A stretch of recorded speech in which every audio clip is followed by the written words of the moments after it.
Hey, second graders, I'm back here with chapter 7 of Frindle. It's a super short chapter, but last time I asked you to think about word wars, right? So I want you to think about, that's this chapter title. I want you to think about what it means. Hopefully you did that. It's a super short chapter, like I said, but it's a good one. Here we go.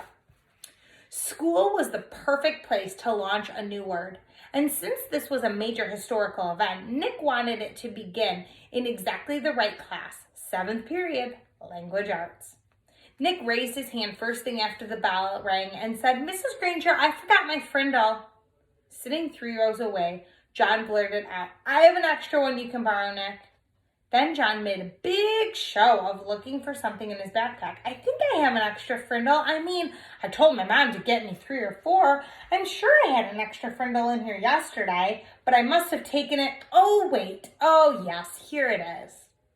And then John made a big show of throwing it over to Nick, and Nick missed it on purpose. Then he made a big show of finding it. Mrs. Granger and every kid in the class got the message loud and clear. That black plastic thing that Nick borrowed from John had a funny name, a different name, a new name. Frindle. There was a lot of giggling, but Mrs. Granger turned up the power in her eyes and swept the room into silence. And the rest of the class went by according to plan, her plan.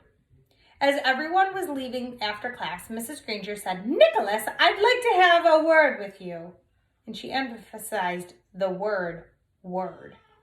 Nick's mouth felt dry and he gulped, but his mind stayed clear. He walked up to her desk. "Yes, Mrs. Granger?" "It's a funny idea, Nicholas, but I will not have my class disrupted again. Is that clear?" Her eyes were lit up, but it was mostly light, not much heat. "Idea? What idea?" asked Nick, and he tried to make his eyes as blank as possible. "You know what I mean, Nicholas. I am talking about the performance that you and John gave at the start of class. And I am talking about this." She held up her pen, an old maroon fountain pen with a blue cap. "But I really didn't have a frindle with me," said Nick. Amazed at his own bravery and hiding behind his glasses, Nick kept his eyes wide and blank. Mrs. Granger's eyes flashed and then rounded and then narrowed around her lips, formed thin, hard line.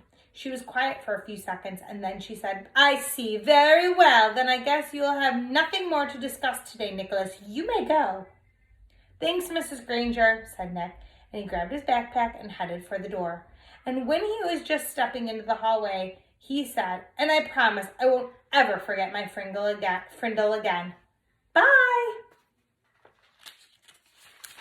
I think he's made Mrs. Granger a little bit annoyed or mad. Chapter 8 has another interesting title, Mightier Than a Sword. What do you think this chapter is going to be about? Chapter 8. We're about halfway through, second graders. Let me know. We'll see you back here, chapter 8.